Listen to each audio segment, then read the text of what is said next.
Yemen की तरफ से ऐसे मिसाइल फायर किए गए जो अमेरिका, मिस्र, सऊदी अरब को बाईपास करते हुए दुनिया के बेहतरीन मिसाइल डिफेंस सिस्टम को नकारा करते हुए इसराइल में जा गिरे, जिसने इसराइल को खौफजदा कर दिया। इसराइल की असल ताकत इसकी मिसाइल डिफेंस सिस्टम में थी।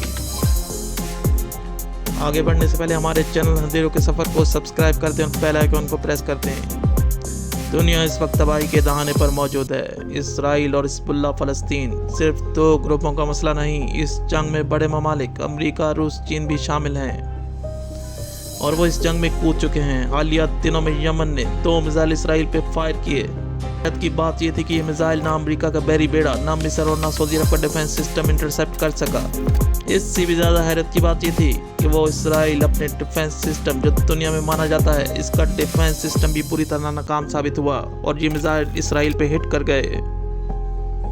इस मिसाइल हमले ने इसराइल को हिला कर रख दिया और अब इसराइल को अपने तेल की तनसीबात जो समुंदर से होती है, इसकी फिक्र सताई जा रही है। अब यमन कभी भी इसकी तेल की सप्लाई पर हमला कर सकता है। यमन ने जिस तरह इस इसराइल के डिफेंस सिस्टम को तबाह किया, इसकी मिसाल हालिया तारीख में नहीं मिलती। इसराइल का डिफेंस सिस्टम पूरी तरह नाकाम साबित हुआ और इसराइल को सोचने पे मजबूर कर दिया। अमेरिका और इसराइल इस बात को अच्छी तरह जानते हैं कि ये बैलिस्टिक मिसाइल टेक्नोलॉजी जो फायर किए गए मिसाइल थे, ये टेक्नोलॉजी यमन या किसी अरब ममालिक के पास मौजूद नहीं थी। ये मिसाइल ईरान के जरिए यमन को दी गई और ईरान ने ये मिसाइल टेक्नोलॉजी रशिया से हासिल की है। यमन मिसाइल हमले की गूंज पूरी यूरोप और अमेरिका में सुनाई दी गई। ये मिसाइल लॉन्ग रेंज के थे, 2000 किलोमीटर रेंज के। ये मिसाइल अमेरिका और मिस्र और सऊदी अरब को बाईपास करते हुए इसराइल के डिफेंस सिस्टम को नाकारा करते हुए अपने टारगेट पे जा लगे। ज़रा सोचिए, इसराइल अपने ताकतवर डिफेंस सिस्टम की नाकामी के बाद घुटनों पर आ गया। ये तो वो हालात थे जो मिडिल ईस्ट में जारी हैं। इधर रूस भी अपनी तैयारी जारी रखे हुए। रशिया यूक्रेन की जंग इतनी तवील हरगिज़ ना होती अगर अमेरिका, यूरोप यूक्रेन की मदद ना करते। रशिया ने मुतअद्दिद बार ऐलान किया कि अगर यूरोप, नेटो और अमेरिका की तरफ से यूक्रेन की मदद की गई तो वो इससे अपने खिलाफ हमला तस्लीम करेगा। बात यहाँ रुकी नहीं। फौजी मशक में पर एक वीडियो जारी की। उस वीडियो में बरतानिया पे 750 टन का न्यूक्लियर हमला करते हुए दिखाई दिए गए। में लंदन में न्यूक्लियर हमला करेगा, जिसकी वीडियो उन्होंने अपने नशरियाती इदारे को जारी की। और अब ऐसा महसूस हो रहा है जैसे दुनिया एक बड़ी तबाही के दहाने पर आ चुकी है, जिसका नतीजा वर्ल्ड वॉर 3 की शक्ल में निकल सकता है। मिडिल ईस्ट वार जोन बन चुका है, जिसमें दोनों सुपर पावर अमेरिका और रूस इस जंग में शामिल हैं।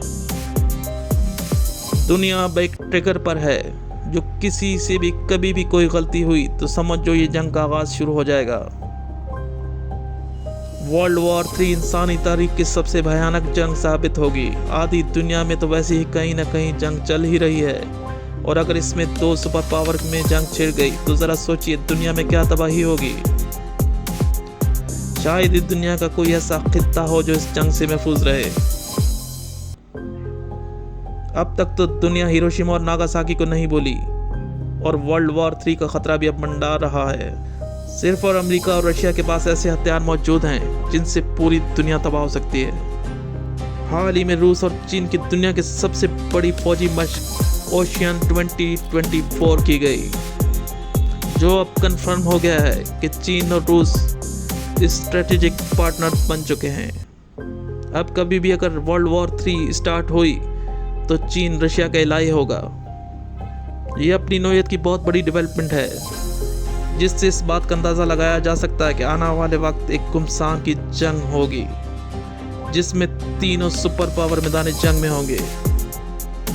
अब दुनिया 2 ब्लॉक्स में तकसीम हो चुकी है। एक ब्लॉक में अमेरिका, इसराइल और नेटो के तमाम मुल्क और दूसरे ब्लॉक में रूस, चीन, ईरान, शाम, लबनान